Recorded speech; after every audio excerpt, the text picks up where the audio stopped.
A Republican bill would ban banks and credit card companies from using a merchant code specific to gun shops in Wisconsin. That's despite credit card companies already putting a pause on enacting the code months ago. Last year, major credit card companies agreed to adopt a new code to categorize sales at gun shops.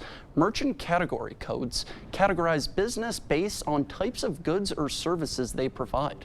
All purchases made with credit cards are assigned those codes. A new merchant category code for firearms retailed was approved last year, but American Express, MasterCard, and Visa announced they were pausing the implementation of the plan after several Republicans-led states moved to ban the use of the code. Now, GOP lawmakers in Wisconsin are pursuing a similar ban.